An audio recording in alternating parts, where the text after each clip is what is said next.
Kapustin Yar, a top-secret military facility located 60 miles southeast of the former Stalingrad and 500 miles south of Moscow. Built under the personal direction of Joseph Stalin, it is Russia's oldest and largest military facility. Its activities over the past 60 years have fueled controversy over what really goes on behind these walls. Kapustin Yar, or Vladimirovka, as initially it was called. It was, and it still is the first Russian space range. I am Vladimir Semenov, and I was with KGB for 26 years. Kapustin Yar, everything was top secret. It was nothing there not secret. I am Sergei Khrushchev's son and former Prime Minister of Soviet Union, Nikita Khrushchev. Less than a year after the Roswell crash made headlines around the world, many believe that this Russian base may have experienced a landmark UFO encounter and crash of its own. June 19th, 1948, early evening. According to reports, Kapustin Yar's air traffic controller sees a strange object appear on his radar screen. At the exact same moment, a MiG pilot about 10 kilometers downrange from the base sees a large, silver, cigar-shaped UFO directly in front of him. He radios back to the base that he's being blinded by a bright light. A Russian pilot encountered a UFO in 1948 and tried to attack it with extremely unfortunate results for both. The pilot was blinded by rays of light emanating from the UFO. It is believed that under direct orders from Soviet Air Force Commander-in-Chief Zagarov, the pilot engaged the UFO for almost 3 minutes before launching a missile that was finally able to bring the object down.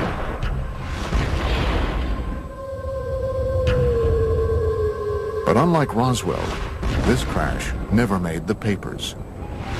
It's 1948, it's a secret airbase. Suddenly a cylinder appears over Russia's most sensitive airbase. They scramble the MiGs. It's a dogfight. Russian pilots are good. And imagine this plane getting right on top of that craft. The MiGs fire their rockets as the directed particle beam weapon explodes the MiG, and they both go down. Reports suggest that the blinded pilot, in his final attempt to regain control of his MiG, was hit by the object's weapons and perished along with his airplane. What did the aliens use? What were they firing? What they were probably using was a particle beam weapon. We know what the MiG used. It was the things that the Russians were using at the time. It was firing its guns, it was firing its rockets, and it was firing some very early version of a missile. Somehow, that MiG was able to break up the anti-gravity envelope that surrounded the craft. The cigar-shaped object couldn't stay aloft anymore and crashed. And the Russian retrieval teams, overjoyed that they have their first spacecraft, jump on this thing, and they take it underground to Zitka, and the Russian secret UFO program begins. I'm Bill Burns, publisher of UFO magazine. Let's face it, everybody wants to get his hand on a flying saucer. It's a wonderful weapons delivery and defense system. I'm Stanton Friedman. I'm a nuclear physicist, lecturer, ufologist. This 1948 crash is one of many strange events that has turned Kapustin Yar into an even more mystifying version of America's Roswell and Area 51. The Soviets had to get their hands on what we had. We had the Roswell crash. We really had a storehouse of technology that we developed in the early 1960s out of Roswell. The Russians didn't have that. Well, how do you get that technology? It doesn't just fall out of the sky. You go after it. And the Russians went after it by embarking on suicide missions. Anything they could do to get their MiG pilots to shoot down an extraterrestrial spacecraft was fair game. From the time it was constructed in the early 1940s, Kapustin Yar was cloaked in secrecy. It is a place where it is said the Soviet Union's top researchers, scientists, and military specialists were sent to develop highly classified Cold War technology and weaponry. I know everything because I spent months and years in the Kapustin Yar working there testing our cruise missiles that we designed for the Soviet submarine to sink American aircraft carriers. Kapustin Yar was on a very short list of facilities that the U.S. intelligence wanted to get imagery of. There are three things going on there. They're testing surface-to-air missiles, they're testing surface-to-surface ballistic missiles, and they're also testing air-launched missiles, cruise missiles. All three are going on at the same place, and so it's of high interest to U.S. intelligence. In fact, the building of the base was so secretive that when a small town nearby was deemed by the Soviet military to be too close for comfort, its residents were evacuated, and it was simply eliminated. The name of the town? Zitkur. Zitkur is a small town just a few miles downrange of the Kapustin Yar test complex, and basically probably what happened was the Russians decided that due to people seeing what was being tested, it would be better to just close that town off. Many researchers believe the name Zitkur was subsequently assigned to the highly classified subterranean UFO research center beneath Kapustin Yar. There is an idea that in Zitkur and Kapustin Yar there is a storage point for crashed UFOs and corpses of the visitors and members of their crew. Zitkur is analogous to what Area 51 is to Nellis Air Force Base and Groom Lake in Nevada. Different countries have various places where they take their UFO technology. And what they do with it is they try to break it down. They see what it is and how can we reverse engineer this. But long before the 1948 crash, the area around Kapustin Yar and the skies over Russia have been home to many other well-documented and eerie encounters with UFOs. Some date back to a time before what we know as Russia even existed. Russia is a huge land. UFOs have been sighted over its territories for, I would say, thousands of years. I am Paul Stonehill, co-author of UFO USSR. One, which is quite famous, was sighted back about 950 AC by an international traveler of the time, Ibn Fadlan. He and his co-travelers were able to see strange sightings in the sky that scared them immensely. But the local people would laugh at them and say, we see it quite often. Aerial battles, beings fighting each other, strange aircraft, something that's similar to a Star Wars battle scene from a modern movie. Amazing stuff. Legend has it that the spectacular aerial battles that played out in the skies gave the Arab warriors strength and courage to defeat their enemies during the next day's fight. In the 17th century, Russia experienced a rash of UFO sightings. These objects were described by many who witnessed them as comet-shaped balls of fire. The most famous one would be the Rob Ozero incident, when a very unusual, huge fiery disc arrived in the area of a northern Russian lake. One eyewitness submitted the following account. On this, the 15th day of August in the year 1663, a great crash sounded out from the heavens. Around the stroke of midday, there descended upon Robozero a great ball of fire from the clearest of skies. In front of the fire, there were two fiery beams. It went from south to the west and was about 500 meters away when it vanished. But once again it returned, staying over Robozero for 1 hour and a half, filling all those who saw it with a great dread. This documented account goes on to detail fishermen scalded by the burning lake, along with glowing fish that flung themselves onto the ground to escape the looming fireball. Stories, like what they saw over Robozero, were common in pre-revolutionary Russia and outside of Russia in Europe. When we speak specifically of sightings on the territory of the Soviet Union, percentages are very high, more than 50%, that these UFO sightings would be some sort of fiery, sphere-shaped UFO. Another extraordinary sighting took place over Moscow in 1892. An eyewitness report was later published in the March 17, 1892 edition of the Russian newspaper Svet. The pillar of light was pointed straight down to the earth, forming a cone-shaped bundle of rays in the color of ordinary flames. The brightness was considerable and could sometimes be compared to the brightness of an electrical street lamp. The point from which the rays originated didn't move during the whole time, and the rays were visible for 20 to 25 minutes.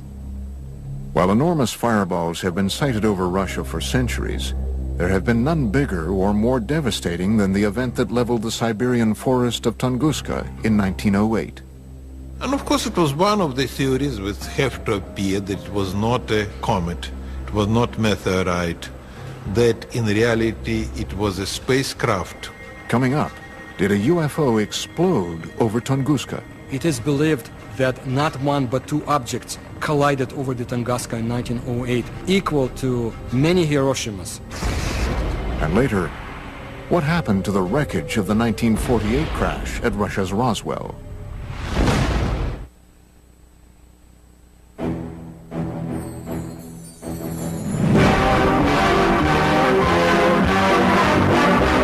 Hurtling through the solar system, a streak of cosmic dust strikes the Earth. Commonly, these meteors are vaporized by friction in the atmosphere.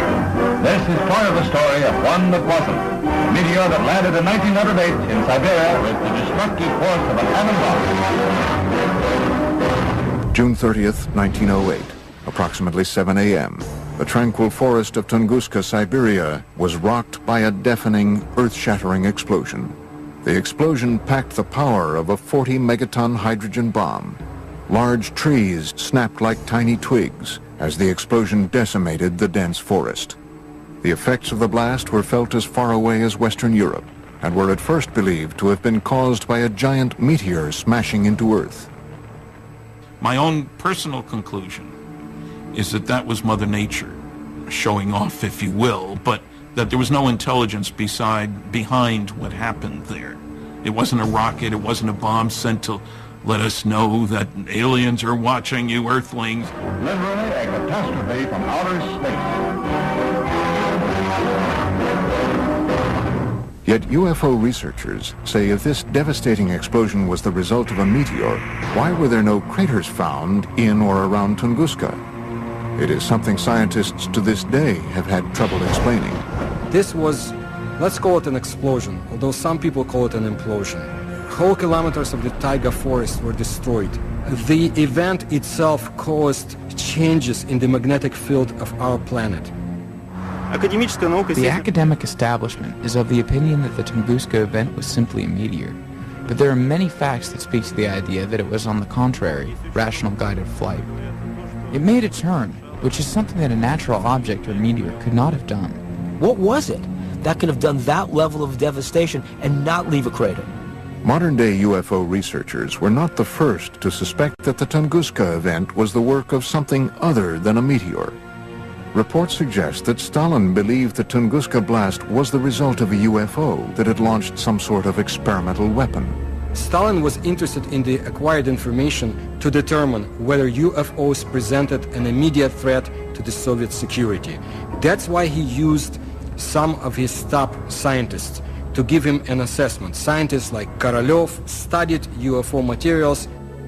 Sergei Korolev, one of the Soviet Union's most celebrated scientists, would go on to become the father of the Russian space program and the man responsible for Sputnik. Along with Stalin, he was determined to solve the mystery of Tunguska. These observations prompted him to finance an expedition to the place where the Tunguska event happened. Sergei Korolev used his own money to send an expedition to the Tunguska area in helicopters. Korolev never met with Stalin. There were some researchers who was looking to prove that Korolev really met with Stalin, but they didn't find any record. Stalin presumed it really could have been a spaceship. He wanted to find the fragments of that ship, put it back together, and recreate the object for military purposes.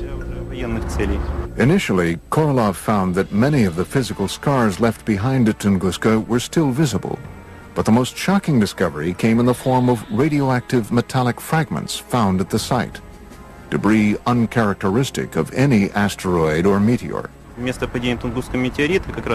you go along the flight path of the Tunguska object and continue past the crash site, you reach an area that Russian ufologists call the Devil's Graveyard. It's a 300 square meter area where not a single plant grows and animals die. It also has a higher than normal radioactivity level. This is a result of what might possibly be a radioactive metallic fragment from the crash. The radiation levels were there. I mean, meteors don't come down with that level of radiation. So one of the stories is it was a mother ship that detonated. It is believed that Korolev privately told Stalin that the incident at Tunguska had indeed been caused by a UFO, fragments of which were still scattered around the area. However, in his top-secret official report, Korolev is said to have told a much different story. The official party line, Tunguska, was the result of a giant meteor. The whole point was, if the information serves the bureaucracy, good. If it doesn't exist. So where were the radioactive fragments from Tunguska taken? Some believe the evidence was transported to Kapustin Yar's underground base, Zitkur. Different countries have various places where they take their UFO technology. Well, the Soviets basically had one at Zitkur, and it was where they could try to figure out what the technology is and how do we use it. And of course, the security around those bases is essentially shoot-to-kill security. Was Stalin's team of scientists inside the underground lab of Zitkur using UFO wreckage to advance their fledgling missile defense and space programs? They had a couple of people, men, at the top of their program who really pushed the space program. I'm Fred Kulik at Caltech. The head of the space program had direct connection to Stalin and later Khrushchev. In their quest to acquire UFO technology to beat the Americans in the space race, it has been reported that top Soviet military officials ordered MiG pilots to shoot down UFOs as far back as World War II, a time just before the Russian Roswell crash of 1948. So that gives you a two-pronged concern about UFOs. One, you want the new technology to top the other guy's flying technology. And two, we need to be on the alert for new stuff from them. So either way, you want your guys to shoot them down. As the word spread that UFO wreckage from Tunguska and the 1948 incident were being studied at Zitkur, Russia's Cold War enemies were becoming more and more intrigued by what might be going on above and below the top-secret military base. The CIA had agents in the Soviet Union back in 1950s who had reported on UFOs, and the CIA was very much interested in what was happening in the Soviet Union. Coming up, shocking, never-before-seen U-2 reconnaissance photos of Kapustin Yar. And later, an underground tour of Zitkur, revealing for the first time ever the base within the base at the center of Russia's Roswell. In the early stages of the Cold War, the Soviet military test site of Kapustin Yar became a hotbed of secret activity that involved advanced weapon, missile, and rocket tests. So after World War II and the development of the atomic bomb, they were not able to build small atomic weapons. So they had to build big rockets to carry them. Unlike the U.S., we still had fairly sizable rockets, but we could miniaturize things to a certain extent, much better than they could. So from the very beginning, they envisioned large rockets, and that really gave them a start on the space program as well. The Russians had one of the scariest pieces of paper I've seen at one of the 20 archives I've been to, said that the Russians have made more progress in the past 18 months in the development of nuclear weapons and methods for delivering them than had been anticipated for 5 years. That was in 1951. By the early 1950s, rumors of UFO activity and experiments at Kapustin Yar had indeed leaked beyond Soviet borders. Alarming news that some say may have prompted the U.S. to find out once and for all if the Soviets had gotten their hands on UFO technology. Kapustin Yar and Zitkur were at the top of our military watch in the same way that Area 51 and Wright-Patterson Air Force Base on Los Alamos were at the top of their military watch. Tim Brown is a senior analyst at globalsecurity.org. His specialty? Interpretation of top-secret satellite and spy imagery for both private and governmental agencies. Kapustin Yar was in the top 10% of facilities that the U.S. intelligence was monitoring in Russia, and that's evidenced by just the sheer volume of declassified documents that are available that show that there was a consistent, ongoing interest in what was going on at that facility. Not long after the United States had developed its most sophisticated spying machine to date, the U-2 spy plane, the first mission was to, where else? Kapustin Yar. This is probably the first time anyone outside of the CIA or the intelligence community has looked at this, the U-2 imagery of Kapustin Yar. reconnaissance couldn't reveal can now be seen for the very first time in this exclusive underground tour of what could be the nerve center of all Soviet UFO activity, Zitkur.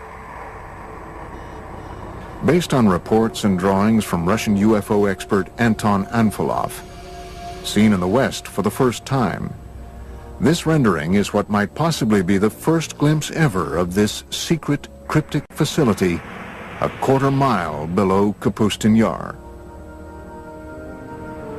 Let's say that you get a chance to go down there to the most secret Russian UFO laboratory. It's not glorious, high-tech, and brightly lit. It's dank, it's dark, and it's dingy. It's Russian. It's extremely compartmentalized. It's like an underground shopping mall, except inside the mall are all these rooms where there's exotic technology being taken apart and put back together. In this hub, they're doing autopsies on alien bodies. In that hub, they're reconstructing an engine. Then you've got these fantastic Rube Goldberg machines. What they are machines to test various components, and then finally you come upon these huge underground hangars. And what you're struck by is that there are no airplanes in the hangars. There are these long, cigar-shaped, cylinder-shaped craft in various stages of disrepair because they've crashed. And they're going to try and reverse engineer these. That's what you'd see at this base.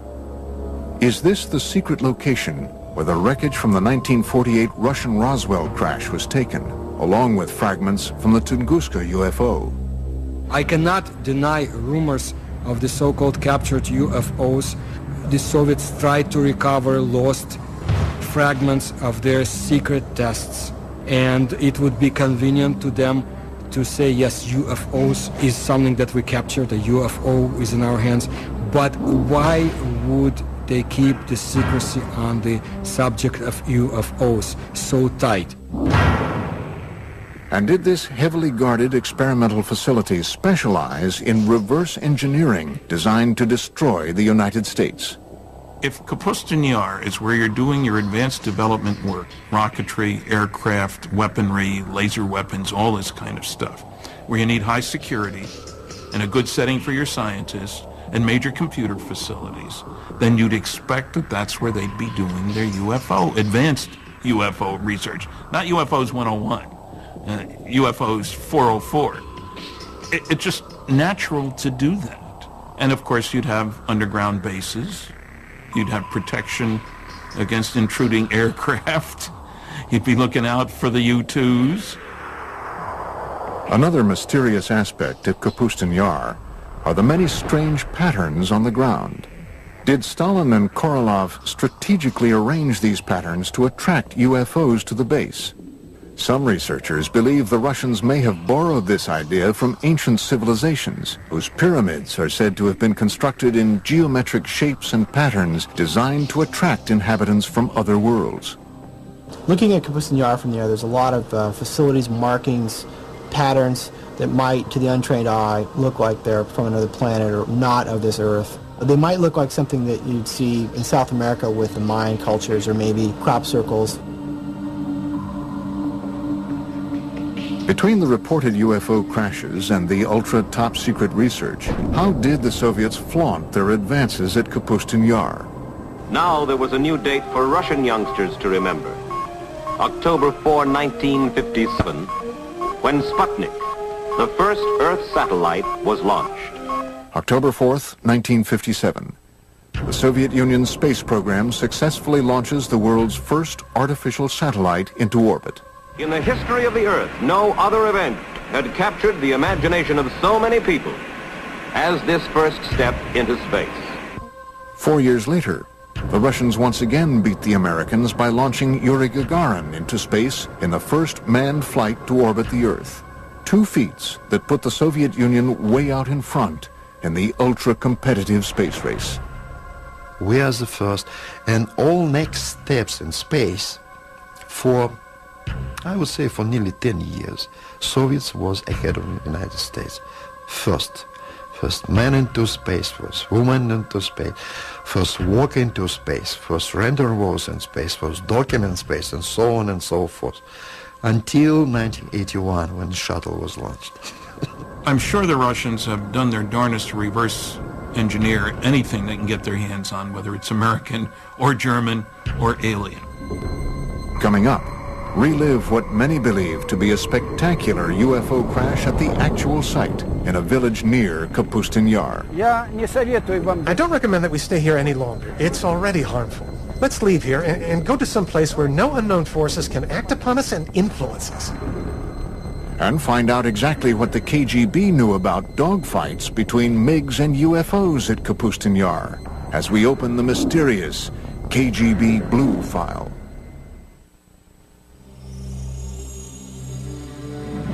Russia's foremost authority on UFOs is a man so legendary and popular around the country that he is known only by his last name, Azhaja.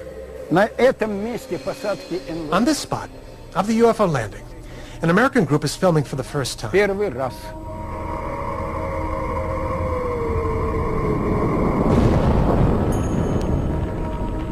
was very popular at the peak of the UFO activity in the Soviet Union. It was late 60s, 70s. At that time it was not permitted, but not restricted to talk about this.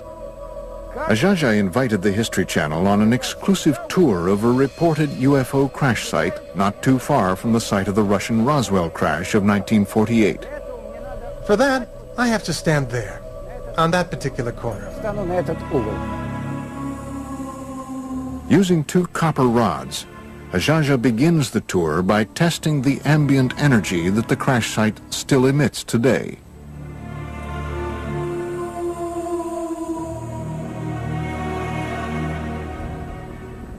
There it is, a negative sign right there.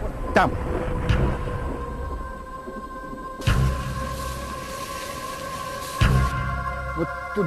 there, that way. So here, in this spot, occurred the crash landing of a flying saucer. First, I'm going to go directly across. Then I'll go perpendicularly. Then I'll go by the diagonals. This is where the boundary begins.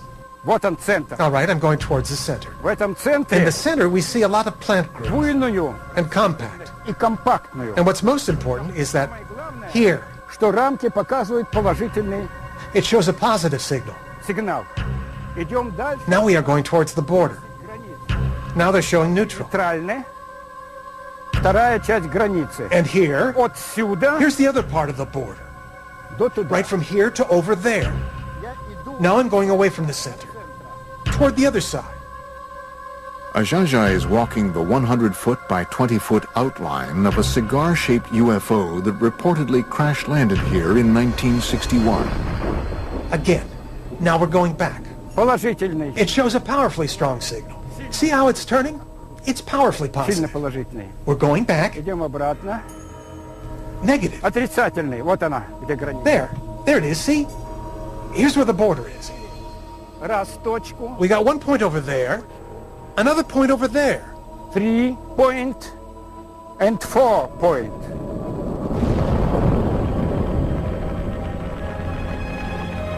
Animals avoid this place. They go around it. Cattle don't graze here. Yes, there is unknown energy, which, as experience shows, affects people in a negative fashion. Изменяется пульс. Изменяется пульс. Your pulse changes. Возрастает сердцебиение. The heartbeat changes. You grow short of breath. You begin to sweat. Дольше оставаться. Okay. Потому что это уже вредно. I don't recommend you stay here any longer because it's already harmful. Там, где на нас не влияют. Come on. Let's leave here. For a normal place, where no unknown forces will influence us and act upon us. Azhaja's account of this UFO crash was supported by a resident of adjacent Shodnya village, who upon seeing Azhaja told her account of seeing the crash out of her window, which overlooks the site from less than 200 yards away. Well, it was 4 or 5 in the evening. It was later in the day. And suddenly my mother screamed. She said, "Hey, look at that. There was some kind of ball, a sphere that flew by." And then she said, "Oh, it's probably a flying saucer." And it was a big, fiery red sphere that flew by. The sphere went over there, past the train tracks, and went down into the valley of the river Skunya, right down and over the river.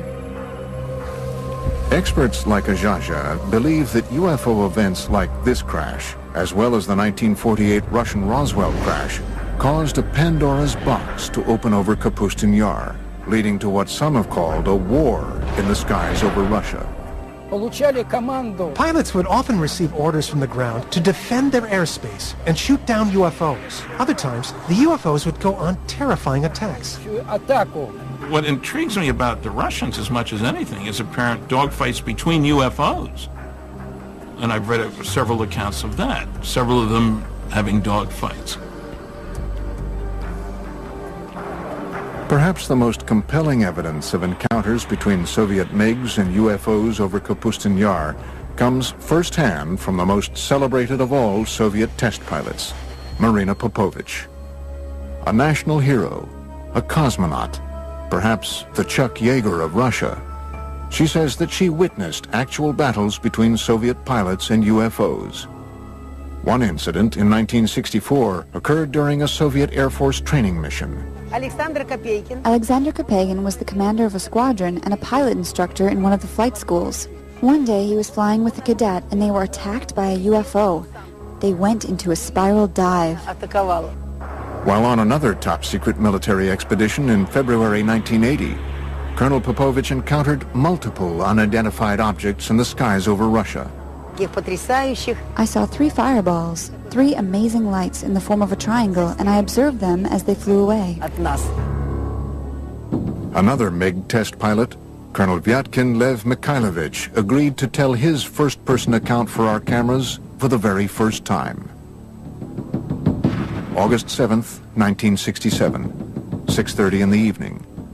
Colonel Mikhailovich reports that his MiG was momentarily captured in midair by a UFO.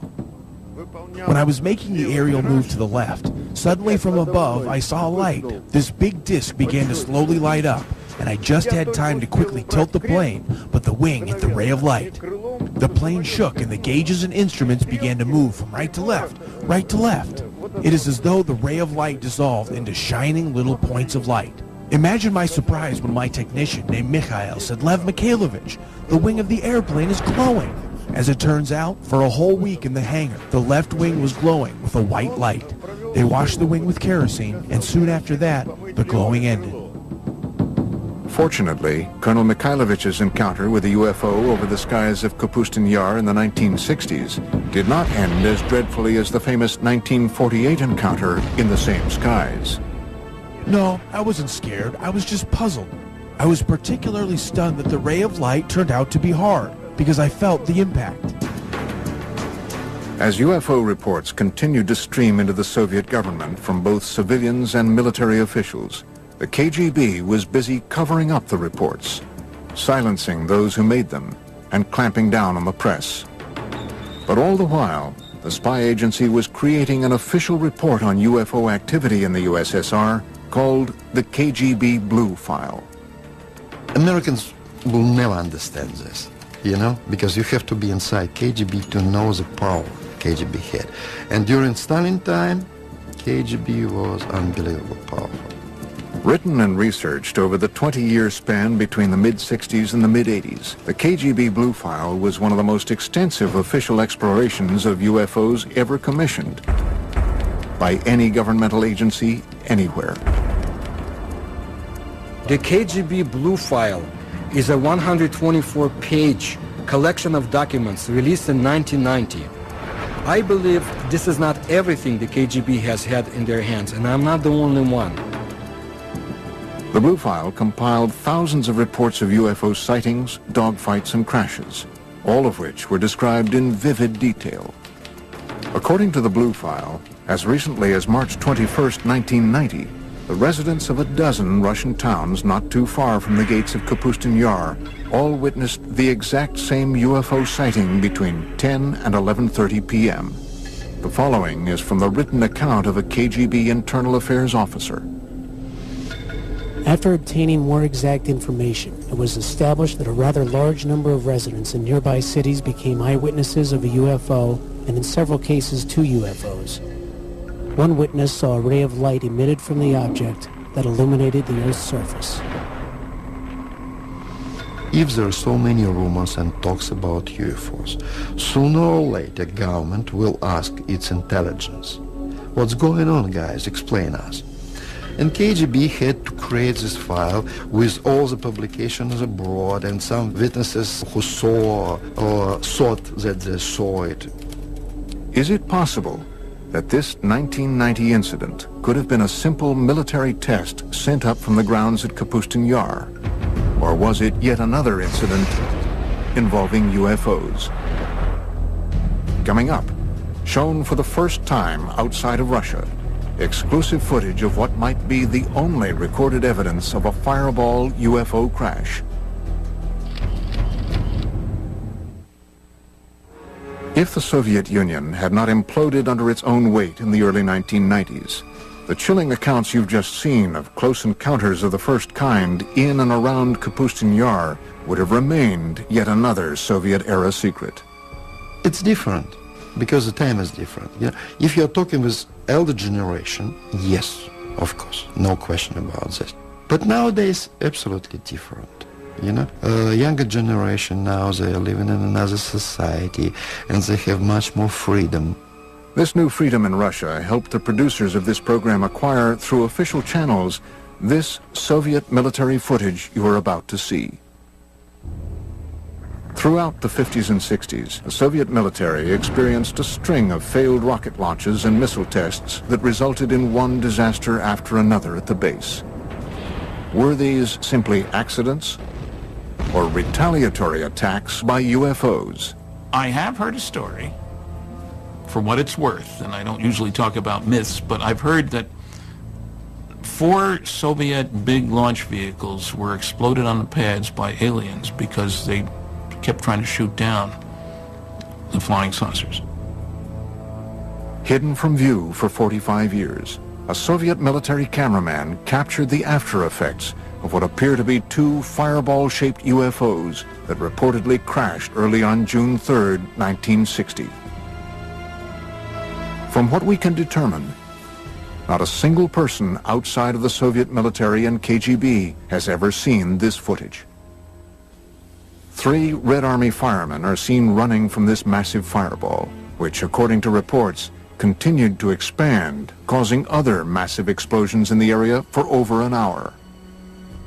One of the fireball-shaped UFOs was believed to have destroyed 3 Soviet rockets on their launch pads, while the other targeted and destroyed a rocket fuel depot, all just yards from the Zitkur underground UFO research facility. The charred remains of the 2 reported UFOs seen here were quickly sent across the base to Zitkur.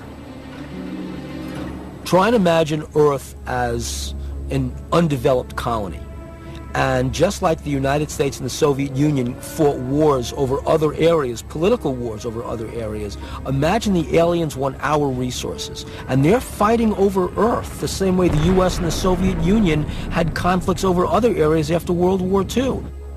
How could all of these shocking events have been held back from the public for so many years? The Stalin's time and early post-Stalin times, everything was restricted.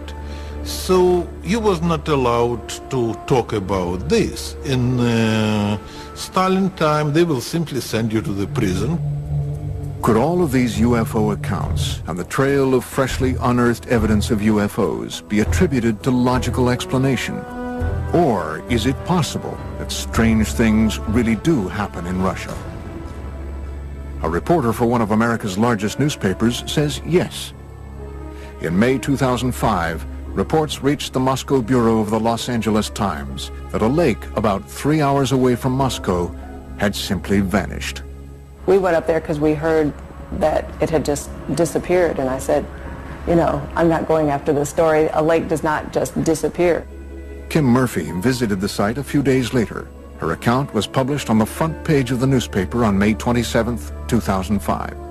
We got up there and just found this huge hole in the ground. The only eyewitness, as far as we know, who actually saw what happened, described going down to the lake where he says there's this swirling of water that looks like water going down a toilet bowl, just, you know, in a raging circle, just tumultuous. And it's going and it's going and it's going, and pretty soon it's gone.